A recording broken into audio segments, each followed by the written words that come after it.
When Washington Irving wanted to write a short story about a man who missed the American Revolution, he had his character, Rip Van Winkle, go up in the mountains to avoid his nagging wife, and he drank a little magical moonshine that made him sleep for 20 years. When he went to sleep, he was a loyal subject of the British Crown.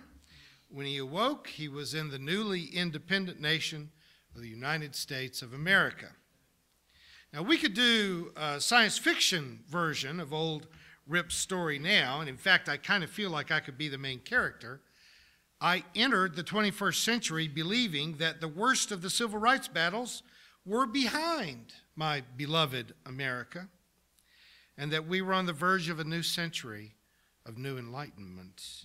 Standing here today, I feel like I've been shot backwards in time by 30 or 40 years, though the word shot is possibly a bad word to use. Everywhere I spoke in Great Britain early last month, when my hosts and I would inevitably, after I would do a presentation somewhere, and we would go to dinner, and then there would be that quiet moment over a pint or two, the conversation would eventually turn to a comparison of the United States to Great Britain every night. And after some generally agreeable conversation about military excesses and the complications of immigration in our countries and the changing nature of the church and social mores, then almost apologetically, nearly every night, my host would say something gently to the effect of, the one thing I can't understand about you Americans is your love of guns. And of course, there is no rational explanation for the 30,000 Americans that are killed every year by gunshot wounds, and another 100,000 who are wounded. Compare that with most Western nations whose numbers are typically less than 20. And in some countries, like Japan, rarely makes it into double digits. The fact that there are tens of thousands of gun deaths in America every year does not faze our gun enthusiasts or our Congress that is awash in NRA political donations. And I have been forced to ask on many occasions, what would the number have to be? If 30,000 is not enough, would 300,000 be enough? Would 3 million be enough? At what point would Americans sit up and say, it's too much? Now, 20 people a year, on average, are killed by pit bulls in the United States. So most cities have either banned that dangerous breed of dogs, or they've put very strict regulations on owning them. Yard darts never killed anyone, but there were some serious injuries, and there were concerned parents that said, those could put an eye out. And Congress outlawed yard darts. You can't go to Toys R Us or Walmart and buy that backyard jarts game anymore because they're potentially dangerous. In 2001, Richard Reed tried to blow up a plane over the Atlantic with plastic explosives in his shoes.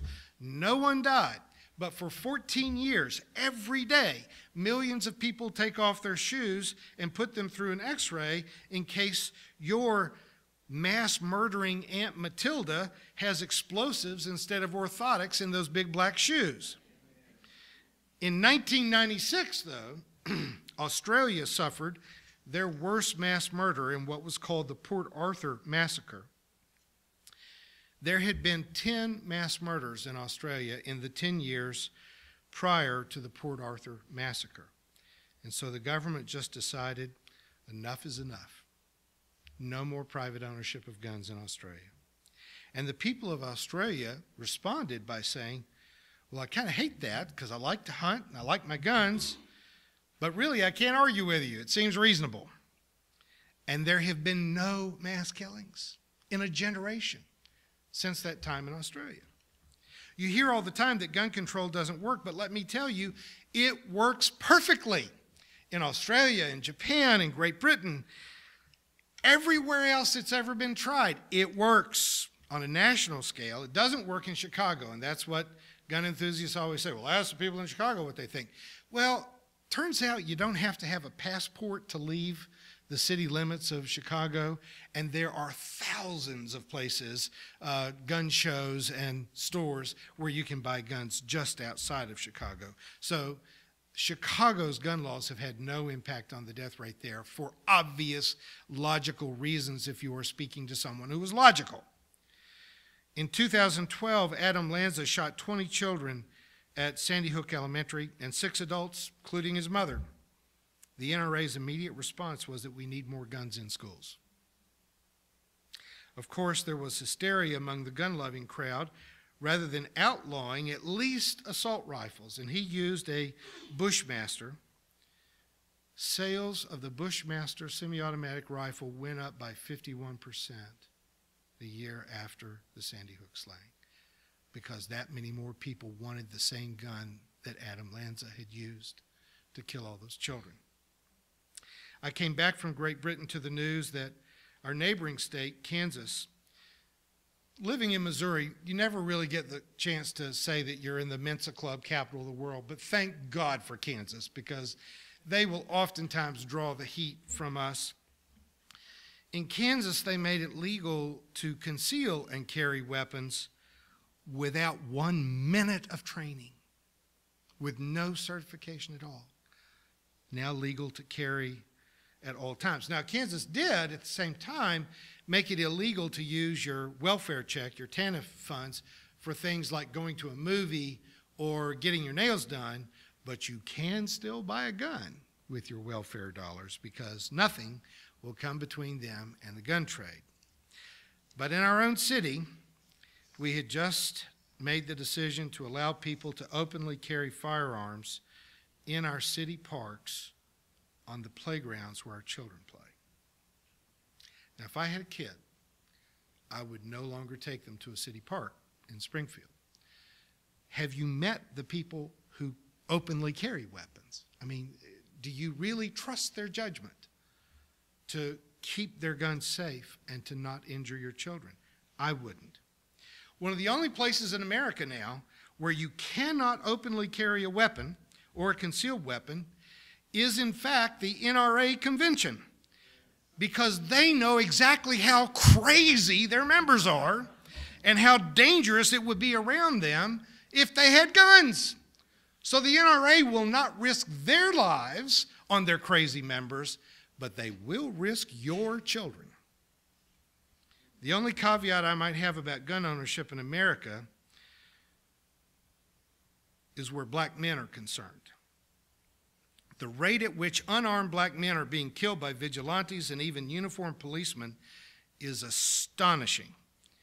You could swear that it was 1950 all over again, except for this one thing, and that is the advent of video recording devices in our smartphones that have produced the evidence necessary to show the world that unarmed black men are being murdered by our police force. Last Saturday, when Officer Michael Slager shot and killed unarmed Walter Scott in the back 8 times as he was trying to get away, we might never have heard of that incident had it not been for the courageously recorded video by Fidene Santana. In fact, the police cover-up was well underway. Santana overheard the initial reports that he had fought for his taser and that there was a struggle and the officer felt threatened. And he had seen it and had recorded it, and only then he came forward to counter the lies that were being told about Walter Scott. And now, of course, Santana and his family are in fear for their lives. And you might think that with all the news coverage of police shooting of unarmed black men and even children, that they would know better than to do this. But let's think about this. What happened to Scott Zimmerman after he shot Trayvon Martin? Nothing. What happened to Officer Darren Wilson after he shot and killed unarmed Michael Brown in Ferguson? Nothing. What happened to Officer Eric Gelhaus when he shot and killed a 13-year-old child, Andy Lopez, in a city park where he was playing with a BB gun? Nothing. What happened to Officer Daniel Pantello for choking Eric Garner to death on the city streets of New York City? Nothing. And in that case, the guy who made the recording was arrested by the police, Ramsey Orta, and he is still in prison this weekend. I think he's going to get out soon. But he was arrested on an unrelated gun charge because evidently owning a gun while black is illegal in lots of places. But they used that for retribution for him recording the choking death of Eric Garner. I fear that the police have learned their lesson. They've learned that if they shoot an unarmed black man for some minor offense, that they not only will not lose their jobs, but they stand a very good chance of being richly rewarded by racist crowdfunding that makes them instantly wealthy.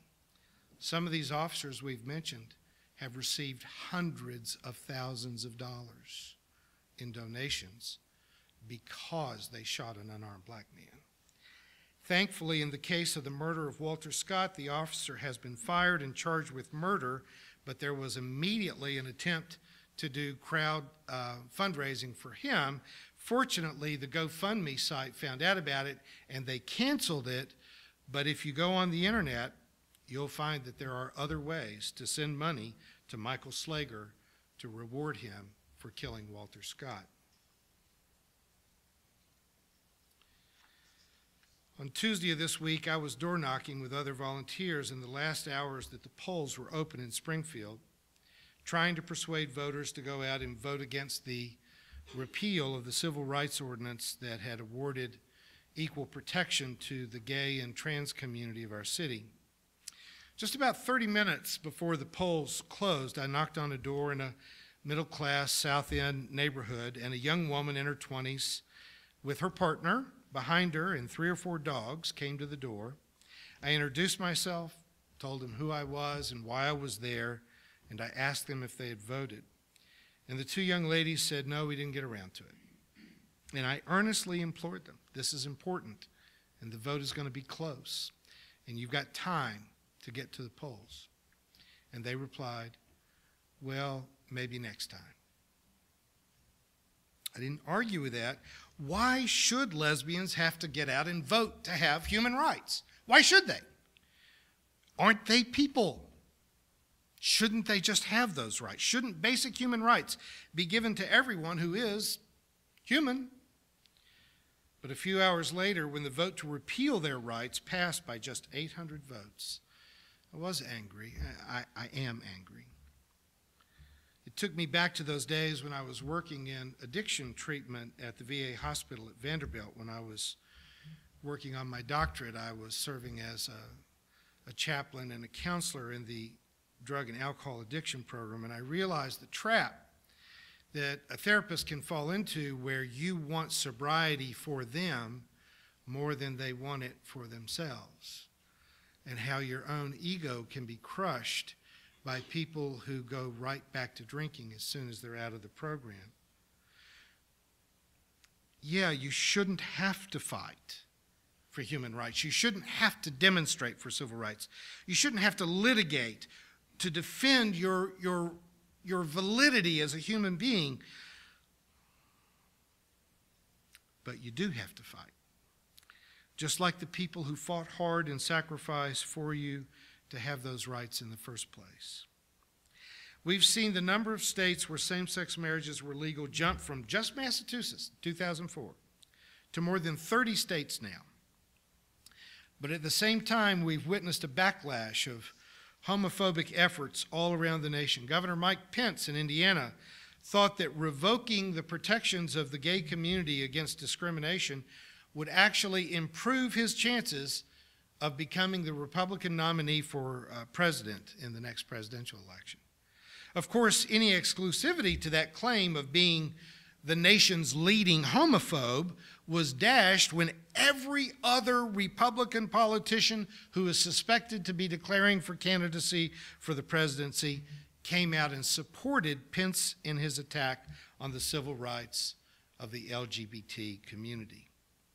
Arkansas took steps to follow suit, along with several other red state governors, eager for the spotlight, even though it was clear that the spotlight was revealing them for being prejudiced reactionaries, for wanting to roll the clock back by 30 or 40 years.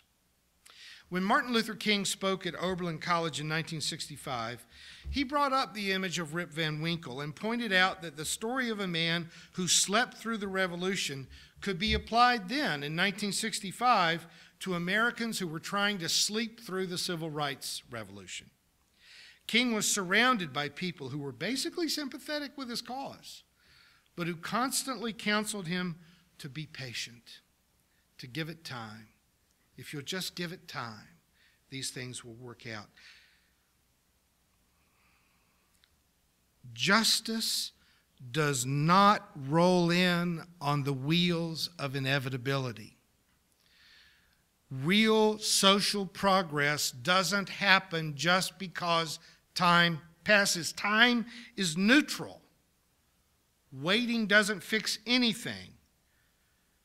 You can sleep through the revolution, and by doing so, you're actually giving aid to the forces of social stagnation on the one hand, that just never changes, or even worse, to social regression, which, don't kid yourselves, what we are being faced with right now is not social stagnation, it is regression.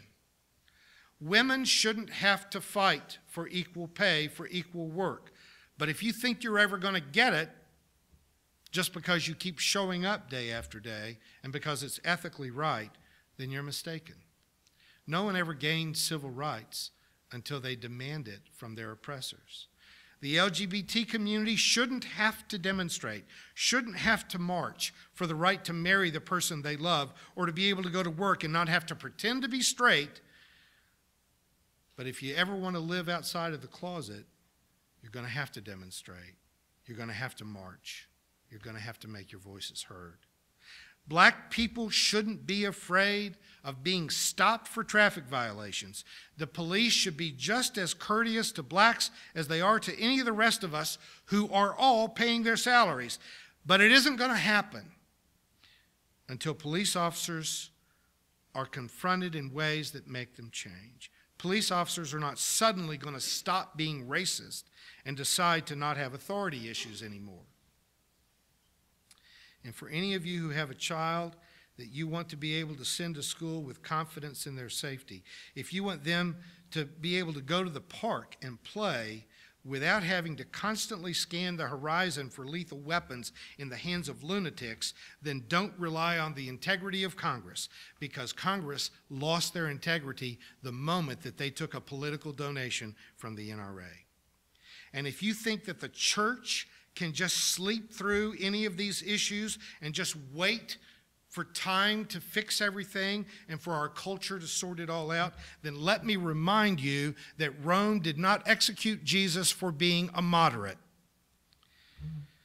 I implore you, do not give your hearts to anything that is less than a revolution that lets liberty and justice come to us all. Amen.